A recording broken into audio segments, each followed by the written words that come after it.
Welcome. আমি doctor Sadikul Islam Talukdar, প্রাক্তন সহযোগী অধ্যাপক ও বিভাগীয় প্রধান ময়মনসিংহ মেডিকেল কলেজ। এর আগে আমি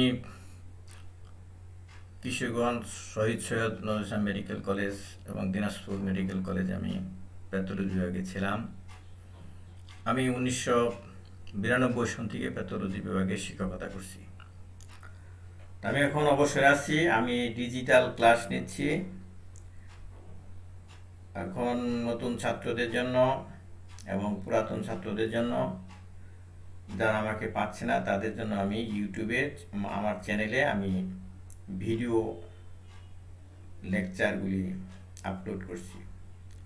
তোমরা যারা উপস্থিত আছো সবাইকে ধন্যবাদ। আজকে দেখছি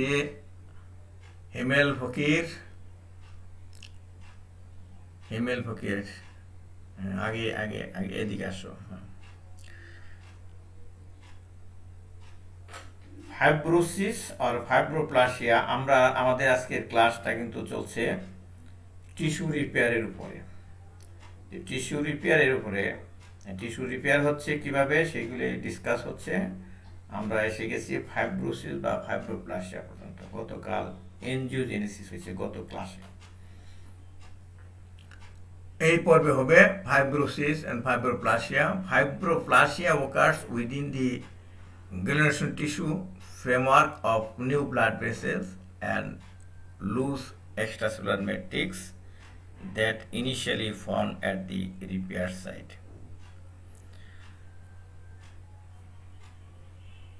যেখানে ব্লাড ভেসেল তৈরি হচ্ছে, নতুন ব্লাড ভেসেল গ্রানুলেশন টিস্যু, সেখানে ফাইব্রোপ্লাসিয়া হচ্ছে।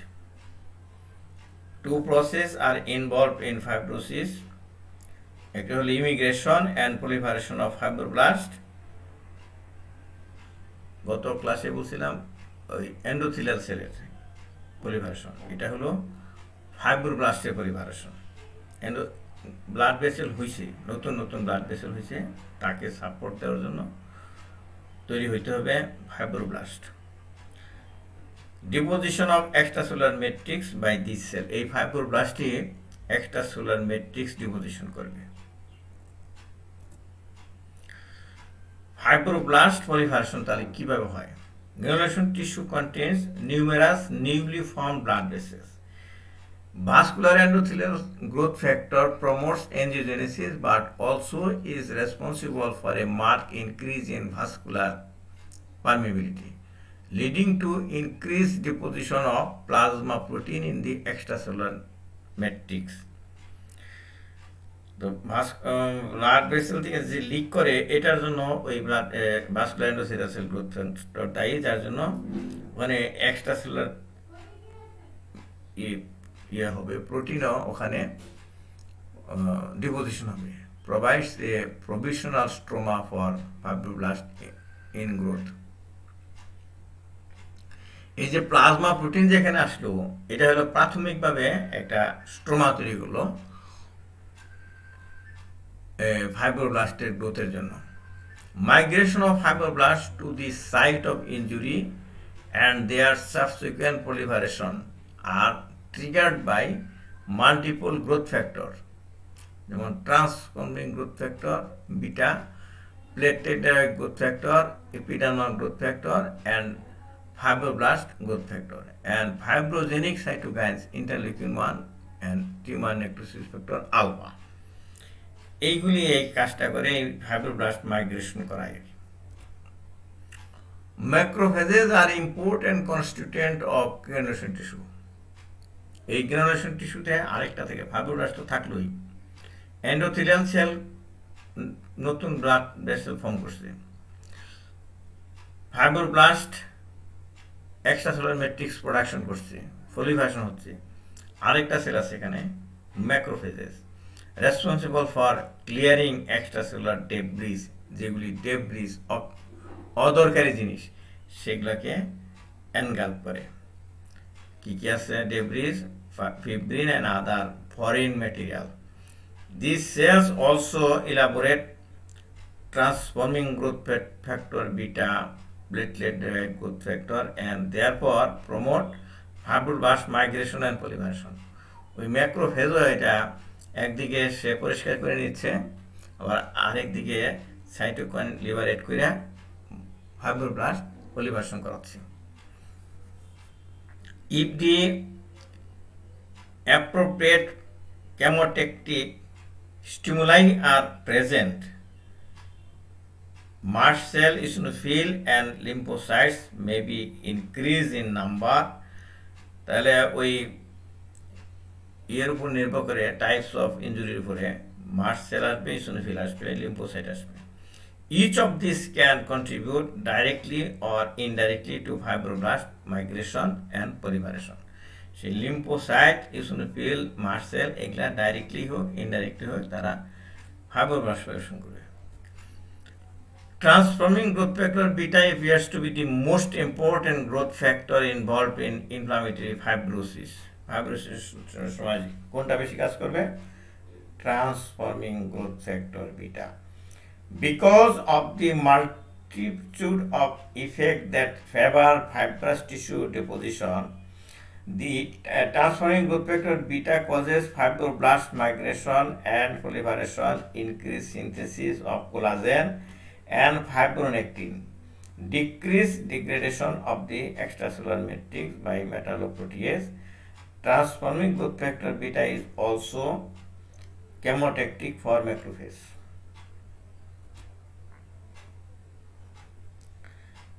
এরপর আসতেছে extracellular matrix deposition. When repair progress, the number of proliferating endothelial cells and the fibroblast decreases. এবার আস্তে আস্তে নাম্বারটা কমতে থাকে ফাইব্রোব্লাস্ট এবং এন্ডোথেলিয়াল সেল.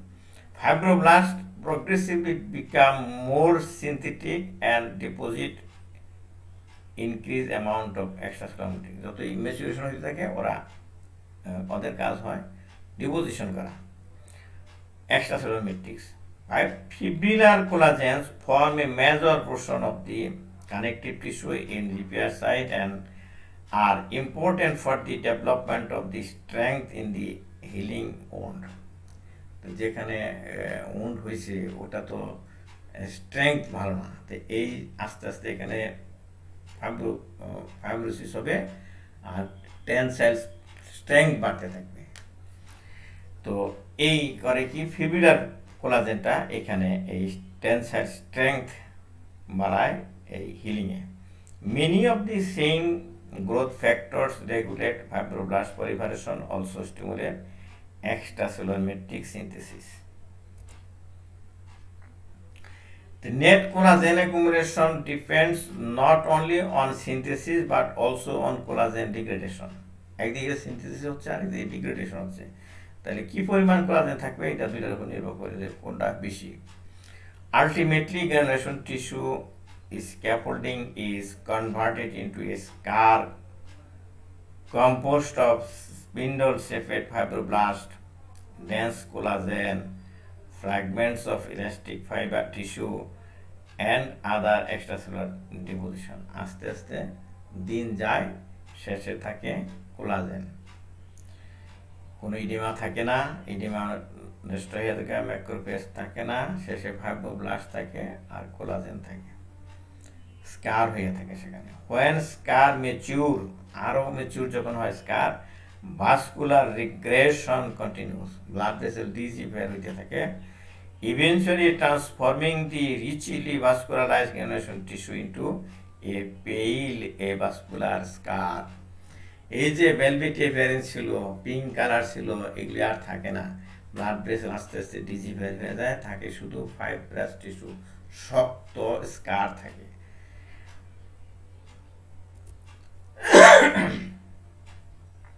এরপর আছে tissue remodelling. Remodeling of the connective tissue framework is an important feature of both chronic inflammation and wound repair. টিস্যুটা এলোমেলোভাবে প্রথম ফিল আপ হয়, তারপরে রিমডেলিং হয়. The net result of extracellular matrix synthesis versus degradation result in remodeling. Degradation of collagen and other extracellular protein is achieved by a family of matrix proteins which are dependent on zinc ions for their activity. এই যে model হয়, remodelling হয়, এখানে zinc ion লাগে। এই জন্য যাদের owned healing দরকার তাদের কিন্তু জিঙ্ক প্রেসক্রিপশন করা হয়। এখানে জিঙ্ক লাগে, মেটাল লাগে। Metalloproteinase consist of interstitial collagenase which clips the fibrillar collagen 1, 2 and 3. এগুলোকে টুকরা টুকরা করে দেয় মেটালোপ্রোটিনেজ। Gelatinase or type 4 collagenase which degrade amorphous collagenase and fibronectin. Stromalysine which act on variety of extracellular matrix components including proteoglycans, laminin, fibronectin and amorphous collagen কাজ করে। Metalloproteinases are produced by fibroblasts, macrophages, neutrophils, synovial cells and sometimes epithelial cells. Secretion of metalloproteinase is induced by certain stimuli including growth factor, platelet growth factor, fibrillar growth factor, cytokines, interleukin 1 and tumor necrosis factor alpha, phagocytosis and physical stress. Metalloproteinase is inhibited by transforming growth factor beta. Inhibit করে, transferring growth factor বিটাকে মেটালোপ্রোটিনেজ inhibit করে এবং আরেকটা জিনিস করে steroid.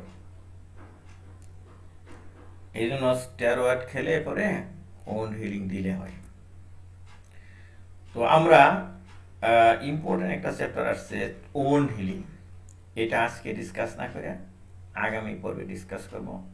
আজকে পর্যন্ত থাক, তোমরা বাসায় গিয়ে বই দেখো। Robbins pathologic basis of disease এই বই থেকে নোট করা হয়েছে। এই আমার হ্যান্ড আউটটা প্রিন্ট করো, এই লিঙ্কটা এই ভিডিওতে দেওয়া আছে ডেসক্রিপশন বক্সে। সেই প্রিন্ট আউটের সাথে হ্যান্ড আউটের সাথে আর বই মেলাও আর আমার কথাগুলি মনে রাখবার চেষ্টা করো, তাহলেই তোমাদের কনসেপশন ক্লিয়ার হবে। Thank you.